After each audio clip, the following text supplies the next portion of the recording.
back to Razatti, and thanks for joining me. Today I'm going to go ahead and organize my studio. I just ordered a rack from Amazon that came in. It's a 3-tier rack, so hopefully that'll organize my amplifier heads and free up a little bit of space. And I also got a new mixer. I'll be digging into that, so let's get on with it. So here you can see I have my amplifier stuck in the corner there, and there's my new mixer. I'll show you a little bit more with that. Pretty excited about its capabilities now as far as what I can do for gain staging and monitoring the inputs. Awesome. Love the mixer. And so basically I would like to install a rack here and stack my amplifiers 3 high.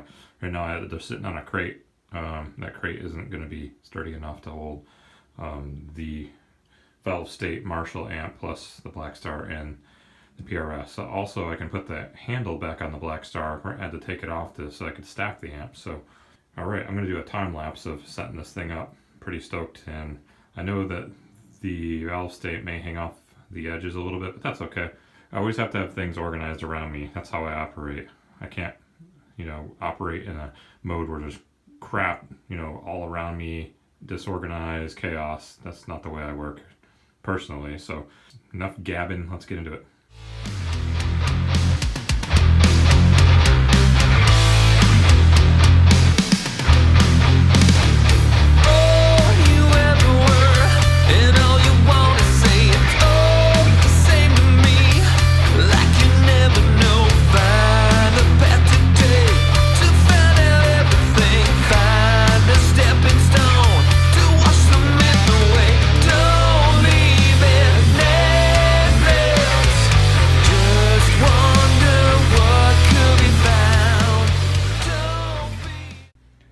Okay, now I can go ahead and put my handle back on my amplifier head, so pretty stoked about that.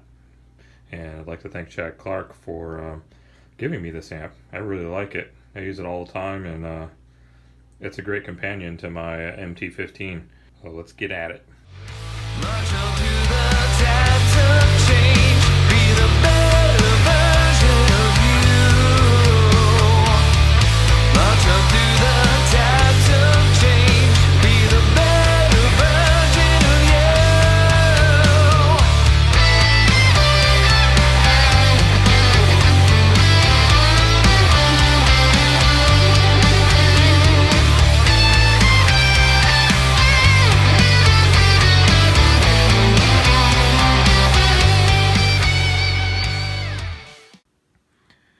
So here's the end result. Got everything all wired up, ready to go.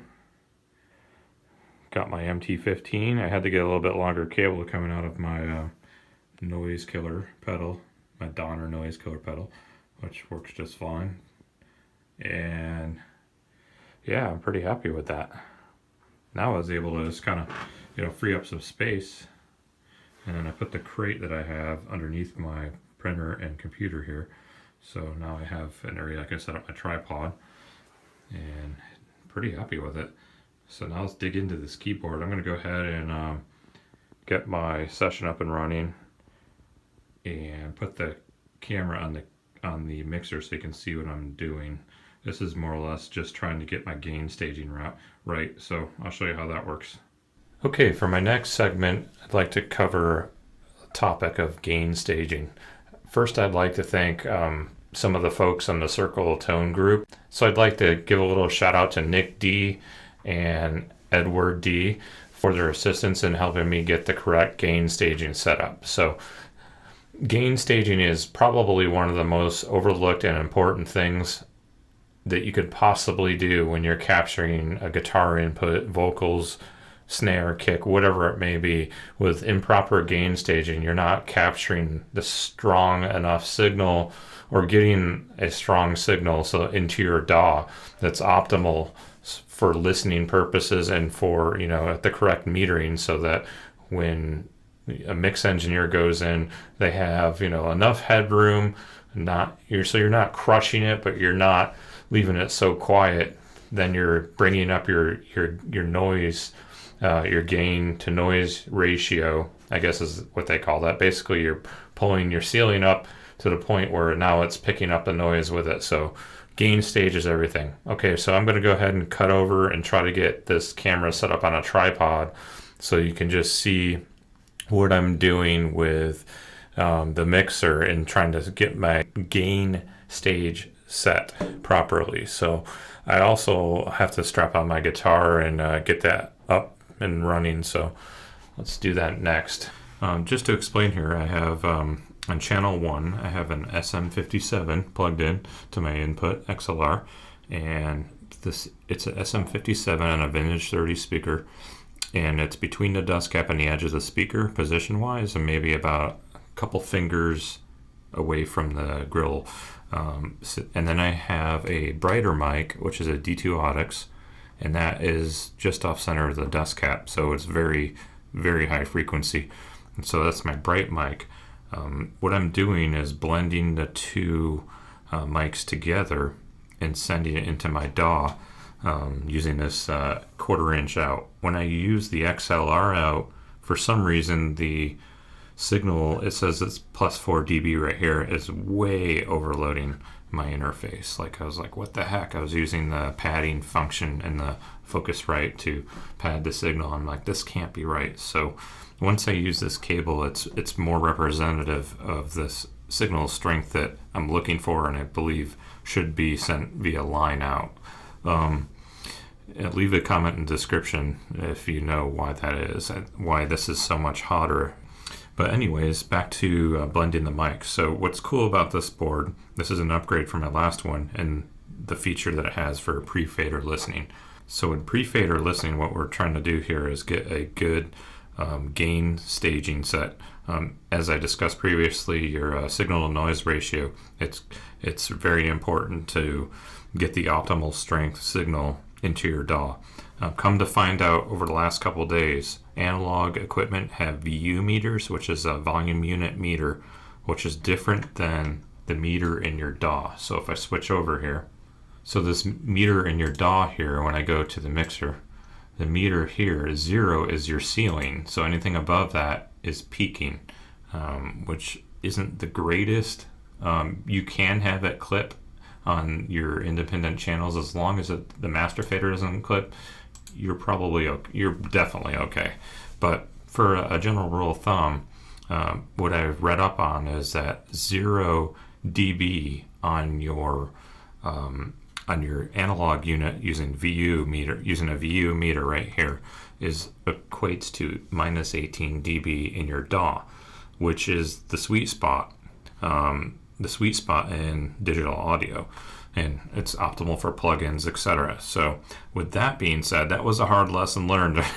As stupid as it may sound, it's really important to understand the concept of trying to obtain a strong enough signal to get it at 0. So if you see those old analog equipment with the little floating needles, back in the day they wanted to make sure to get it close enough to 0 so that they could feed it to it's the optimal level to send to other analog equipment. So okay, with that being said, enough geeking out on that. We'll show you the what I'm doing here with the pre-fader listening. Okay, so let's go over to our SM57. I'll turn that on. You just hit that on button, and now I should be picking up the signal of the mic, which I am. So this little switch here, the pre-fader listening, allows you to meter your gain and dial it into, like, we're trying to achieve to get it at 0. It's okay if it goes a little past it, we're just trying to average. So go ahead and click that on, and then what we can do is do some heavy palm muting, do chords. You see when I heavy palm mute, it hits to 0. And that's pretty much right where you want it. You can use this gain to dial that in. I'd like to show you here. You want to get that set right to about 0. With heavy palm muting would be good. A little more up. These can be pretty sensitive. Maybe just a pinch more. A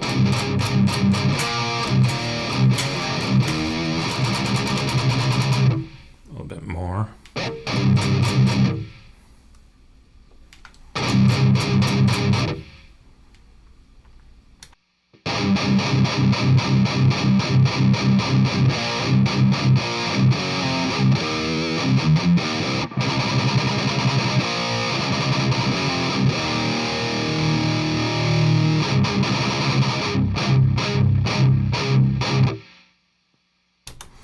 So I like that right there. That's a pretty good, nice strength of the signal. I'll go ahead and turn this mic off, the SM57. We'll engage the D2 Audix, which is the brighter mic, and go for the same target.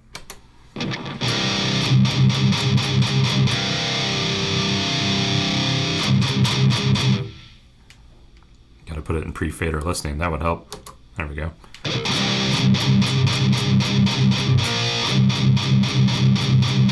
So that's pretty good right there. I like that. I'll go ahead and turn that pre-fader listening off. So now that we have consistent gain for both mics, we can blend those mics. I'll turn them both on, so here's what it sounds like together.